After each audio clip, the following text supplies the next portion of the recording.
Hello, hello, hello. How y'all doing this evening?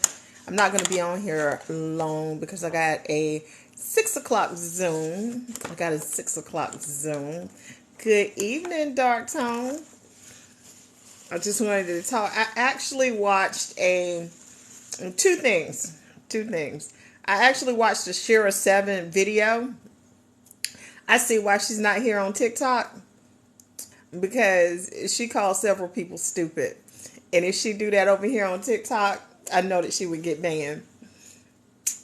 And so I've never watched any of her content. But for some reason, the last time that she went live, it popped up on my phone. I don't know why all of a sudden I start getting YouTube notifications when people are posting videos. Anyway, Shira 7 popped up, and so I actually went and watched one of her videos of her talking, and I see why she's not over here. I see, because she wouldn't make it. You have to be too nice to people over here. And she actually told people exactly what I be thinking. So next time somebody asks me, like, what do I think of her, I could tell them I pretty much agree with everything she's saying. Because there was this one girl on there and was like, my sugar daddy just broke up with me. I need to hurry up and find me a new sponsor. I think she used the word sponsor. I think the girl used the words like sponsor. She was like, I need to find me a new sponsor. Because my sponsor, which I think is like absolute insanity, to call the person that you are in a relationship with a sponsor. But anyway, the girl was like, my sponsor just broke up with me and I need to find a new sponsor because I don't have anybody to pay my bills. What should I do? And Shira 7 was like, you didn't start a business. The whole time you were in that relationship with that man and he was paying all of your bills, you didn't start a business. Well, you were stupid.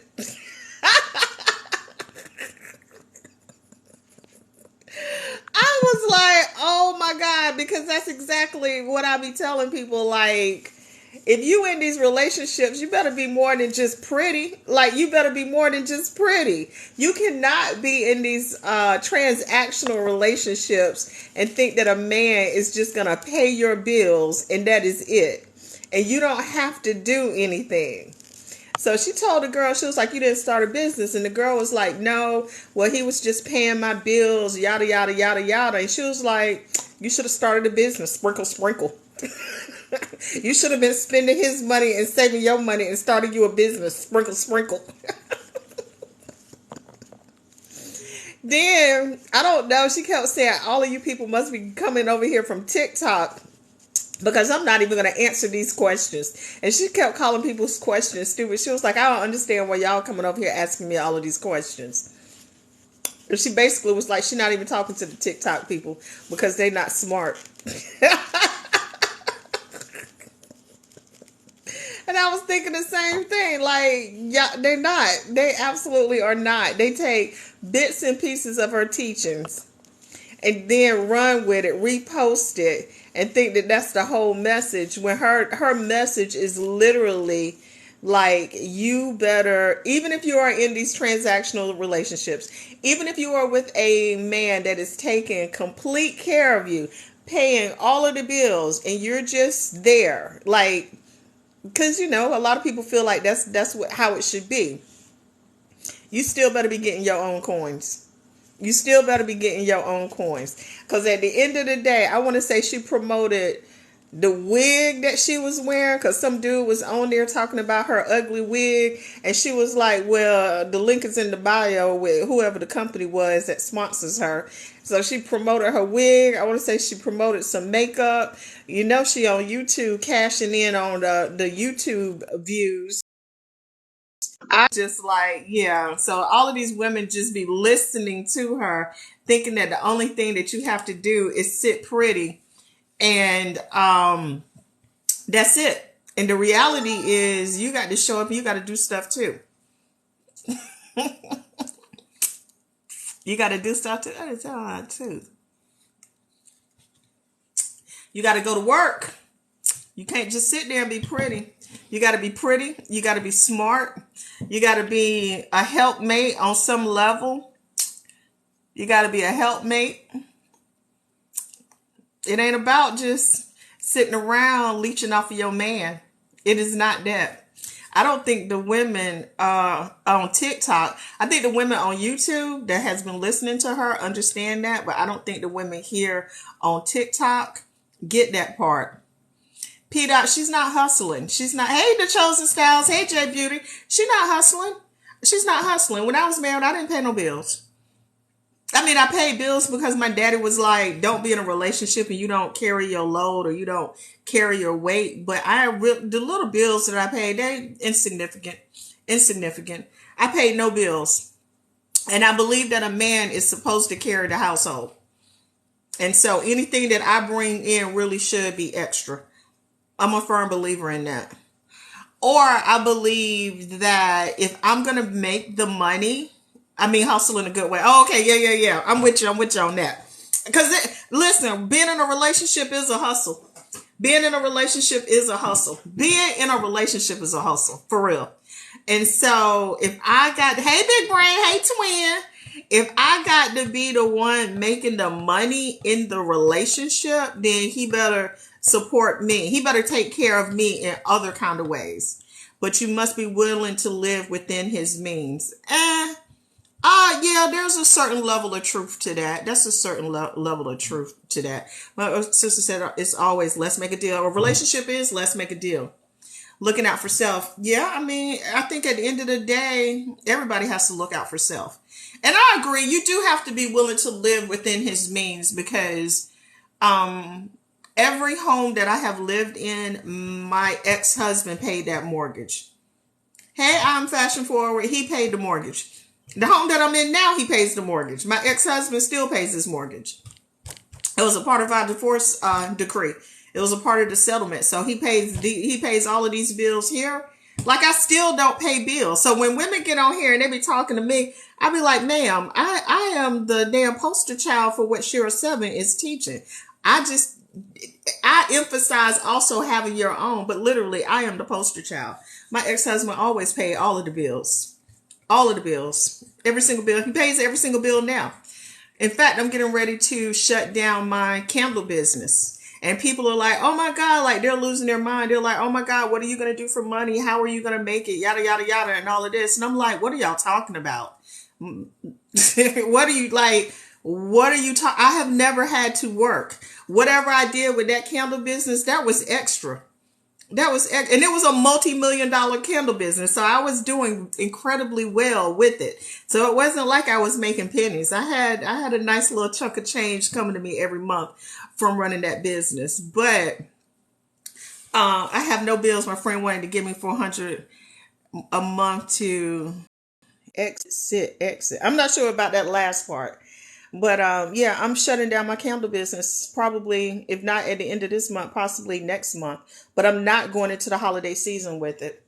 I do have a coaching business, so I will continue to coach, mentor, and consult. Like I will continue to do that. I just turned 35 and would like to get married. Any advice? Any advice about what? Finding a man, being married? That's too broad. Why wait? Because when you shut down a business, there are things that you have to do. You can't just shut it down one day. There are just like certain things that you have to do, to shut the business down, close out accounts. Like we had corporate accounts that I still had to, like we were in Macy's, we were in, City Trends, we were in way too broad, but still a good question. I think the main thing that I would tell anybody that wants to get married is not to be looking for a mate, because too many people look for superficial things when they're looking for a mate. That's what I would say. That you really need to work on yourself first before you go out there looking for somebody. And the vast majority of people that are looking for somebody are not, they have no clue what they want. They have absolutely no clue what they are looking for because they base too much of their life on social media. I am going to continue to consult. So what happened was I work with a lot of yeah, I'm shutting down. I haven't made it like official. So I talk about it on the lives, but I don't talk about, I haven't like made the big announcement yet. But so I work with a lot of programs. So like the Goldman Sachs 10,000 Small Business Program, I work with them as a mentor. I work with Macy's has a mentoring program. So I work with a lot of small businesses in a mentoring capacity. And so what I'm seeing over and over is like people want to work with corporate accounts, but they don't know how to work with corporate accounts. They're not set up properly to enter into these spaces. So my plan is to consult with these small businesses, excuse me, and get them prepared to work with like the Macy's, the Nordstroms, or whatever the corporate accounts may be that they are looking to work with, know how to have everything set up, because there's just a lot of bad information out there. And so a lot of people want to have these corporate accounts, but they don't understand shelf space, like what it takes to actually get shelf space in one of these stores. They don't understand trade shows. They don't understand line sheets. They don't understand product collections, like social media. Like there's a lot that goes into working with corporate accounts. And so helping businesses navigate that whole realm. And then the other thing is I think that people should most people start their business as a side hustle.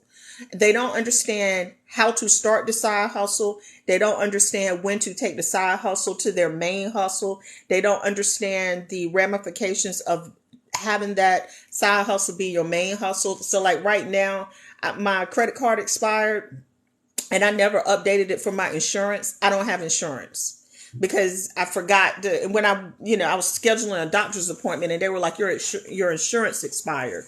And I was like, oh shit. Like, so I got to wait until the open enrollment again before I can get insurance. Like people don't understand the ramifications of not having insurance and know where to go in order to get insurance. So little things like that, working and consulting with small businesses. I have a monthly group that I work with on two levels. I have the like entry level people that are setting everything up. And then I have my like VIP students. Like today we're doing training on product collections, when to do drops, like limited edition drops versus having product collections available year round versus seasonal. So like just doing training like that for people. The main thing though, I think, is making sure that people have a good idea of their business supporting their lifestyle, because the internet is full of a bunch of charlatans. The internet is full of people that will give you bad advice if you're not careful. If you're not careful, especially in the entrepreneurial realm. And I've run a multi-million dollar company, and shutting that company down it's people are shocked because we were doing so well. Like even earlier this year, I was on the Tamara Hall show. And actually when we were on the Tamara Hall show, I had not made up my mind to shut it down yet. But it was like shortly thereafter, I was like, I'm not getting too much joy from this. And I had started coaching and I enjoyed that much more. So anyway, this month or next month, yeah, I'll be shutting down Southern Elegance. Any advice for life insurance agent marketing for new clients at trade shows? I'm not sure I understand the question. Are you saying that you are a life insurance agent that is looking to sell life insurance to business owners at trade shows? I'm not sure I understand the question, because if that's the case, I think that is an incredibly bad plan. You are better off selling life insurance to regular people, finding a niche of people that need life insurance, and then targeting them through social media mostly. Give me a little bit more clarity on who it is that your clients are, and then I can answer that question for you. But I think with anybody on this app, it doesn't matter if it's a dating coach, a like Sure Seven, Shay, the love coach, I think is her name. She's always on here dancing. I don't, or business coaches, life coaches, anything like that. I think that people need to find one person that resonates with them and then follow that person. But they need to be clear about the whole message that comes from that person. Because 9 out of 10 times, what I have seen on here, people will take a snippet of what that person said and then run with it without putting it all in context. So you need to find one person and follow the whole spiel. You know what I'm saying? Like, there are a lot of ways to do life. Just making sure that you find the one that resonates with you is important.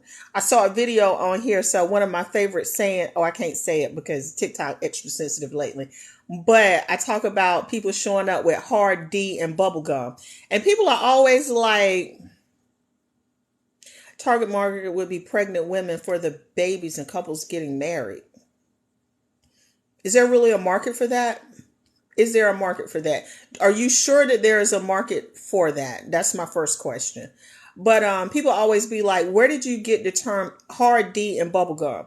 When I was coming up, there was a lady on YouTube that had videos that was basically like Sure 7, but she was much more crass. And so these types of coaches have been around as long as the internet has been here. In fact, I got in an argument with a girl on one of my lives. She was actually arguing with me. I am 53. She was arguing with me that the way social media influences people now is different than it was back in the day. And so I asked her, I said, do you know who Buffy the Body is? She didn't know. I said, if you don't know who Buffy the Body is, you can't talk to me. You can't talk to me. Because back in the day, like the Buffy the Bodies, Gloria. Now I'm not gonna miss nothing about the candle business, not one aspect of it. I'm sick of that shit. Gloria Velez, I think that was her name. Listen, I remember Buffy because Buffy had a body like mine. Buffy had a big butt, and Buffy was the first time I saw somebody with a big butt, and men were going crazy over her. Okay. She was dark skinned too, but it was that butt that I was like, oh, okay. It gave me a certain amount of okayness. But the way that they made money back in the day, they sold them calendars. They had them private websites. Like, everything that people are doing now is what they did back then. You see what I'm saying? And so I'm just like, the social media that we had back then, I was like, do you remember? Buffy done turned her thing into money. She turned that thing around. She was the first one that talked about going over to Dubai and what happened over there. I remember watching that video and I was like, what? She told exactly what happened when them girls would go over to Dubai. This was like 15 years ago when she told that story. I remember that to this day. And I was like, you know what? No, ma'am. No, ma'am. No, ma'am. So a lot of this stuff that's been happening now has been around the whole time. It's been around the whole time. You know what I'm saying? So I asked the girl, I said, have you ever heard of Pal Talk? The girl was like, no, she never heard of Pal Talk. I'm like, Pal Talk was TikTok back in the day without video. You see what I'm saying? But you got to be a certain age to remember Pal Talk, because Pal Talk, you literally just got on and talked to people. Like, it was live talking. Like, you just talked to people all day. And they had these rooms like that had topics. And so you would jump in the room and talk to people on Pal Talk. And then after a while, I think it did actually end up having video. It was like Clubhouse. Yep. AOL chat, Yahoo chat. And so Yahoo had that whole message board. You know what I'm saying? And so I'm like, everything that exists now as social media, it existed back in the day. The same influence that we have now, it existed back in the day. You know, I was like, a lot of these hair care brands that are mainstream now, that are privately owned, they started on natural hair care message boards back in the day. Like, message boards were the thing. My ex-husband, man, he stayed on one called Black Girl Online. Black Girl Online. He loved that because they would post videos. This is like back when you had the bootleg videos. People, you know, be posting all of the bootleg videos from all of the porn sites. Now you got all of the free stuff that back in the day that you didn't have all of that. But yeah, Black Girl Online. He used to love that. every kind of woman, every kind of way, every kind of anything on that site. So my thing is, the younger you are, the less expensive. But is there a market for it? Is my question. I understand that it's cheaper, but is there a market for it? We used to do, oh girl, yeah, we did used to do them group hair orders. Show did. Yep. So everything that's here now, all of this stuff that's existing now. See, y'all be thinking that these podcast bros are like a new thing. They're not new. Y'all be like passport bros and new. They're not new. I promise you, 20 years ago, I was online reading about men going to these other countries to get women, literally to get mail order brides, y'all. Like mail order brides were a thing. And so I remember, like, I can see the pattern, the cyclicalness. Y'all know what I'm saying? The circleness, like the evolution of it, like how it just goes around and round and round, and how there is nothing new under the sun. There is absolutely nothing new under the sun. And so you just need to find somebody that you resonate with and then follow that cyclical, yes, pattern. That's it. And so you just need to follow somebody whose teachings you agree with, and just follow that person. Now, there's a lot more voices now because everybody and their mama think that they're a life coach. Everybody think that they can tell somebody something. So you got people in their 20s talking about they're a life coach and they don't have any type of life experience. And so that's, a bit problematic when you have people on here giving advice and they don't have the foundation to give the type of advice that they want to give. Like, if you talk to me, I done lived in foreign countries. I done ran a multi-million-dollar business. I done worked in government. I got a kid. I done been through a divorce. I had a brain tumor. What else? You see what I'm saying? Like, my life experience is like huge. And so if I'm talking to somebody 21, there's not a lot that somebody 21 can say to me. Like, what are we really talking about here? You just moved out of your mama house to Miami. Like, you can't talk to me, and I done lived up and down the East Coast and in Europe. Like, there's not a lot there's always something for me to learn from younger women, because I really do admire the stance that a lot of the younger women take. I don't agree with it in a lot of ways, but I admire it. So there's a lot to be learned from them. But yeah, there are a whole bunch of charlatans out here on the internet because they learn how to scam people. So, but Shira 7 ain't one of them. After I actually watched her video, I was like, yeah, okay. I had to watch it though. Now, I'm gonna say this. She was online for 3 hours. I have to do more research. My advice is, before you go out on a limb, to make sure that there's a market for it. That's number one. Number two, make sure that you are the person to sell that product to that market. You see what I'm saying? Because just because there's a market for something doesn't mean that you're the person to do it. And that's a hard pill to swallow for a lot of people. They think just because it's out there to be done that they should do it. Now, having said that, I will start life coaching soon.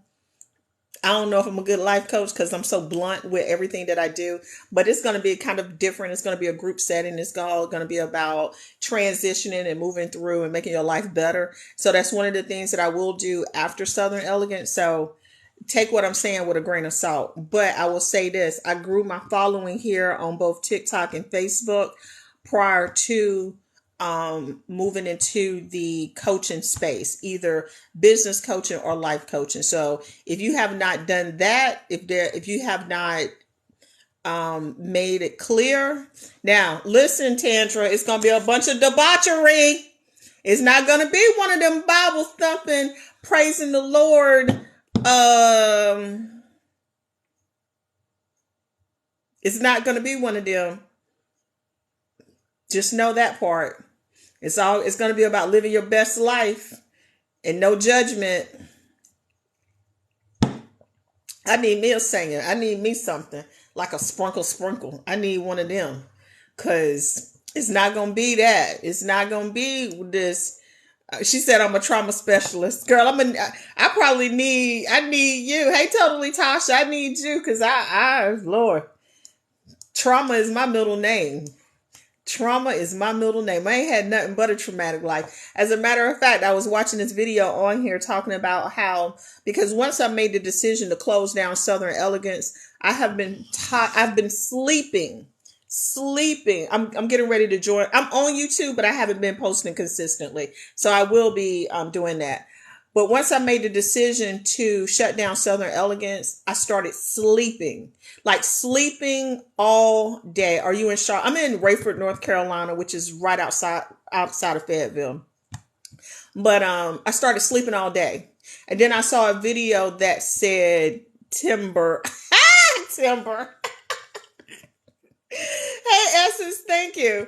But I started sleeping, and then I saw that when you live in, a constant state of heightened awareness, and you produce those cortisol levels, when your body finally realizes that you're safe, like you just rest. And so I find myself sleeping all the time, and I'm like, wow, if I hadn't have been on TikTok, I would have been worried like something is wrong with me. But it's literally my body saying that you are safe, like you are safe. You don't have to wake up every day and be concerned about this company anymore. Like, I would have to have a week plan, 30-day plans, 60-day plans, 90-day plans, quarterly plans going into, like, I don't have that running through my brain every day where I'm waking up looking at the numbers every day, trying to decide, what do I need to do in terms of marketing? Like, I don't have that anymore because I said I'm going to take about 30 days to rest. So my next chapter is going to be, actually the next chapter is literally called Flourish, the next chapter. Like that, I've already created the name, and I've got a 12-month plan of where we are going to. I've created workshops. I've created the mentoring program. Each month is going to be about women in particular that are going through major transitions in their life, how to maneuver through those transitions. It could be childbirth, because y'all know I had a baby at 40, so that was pretty traumatic.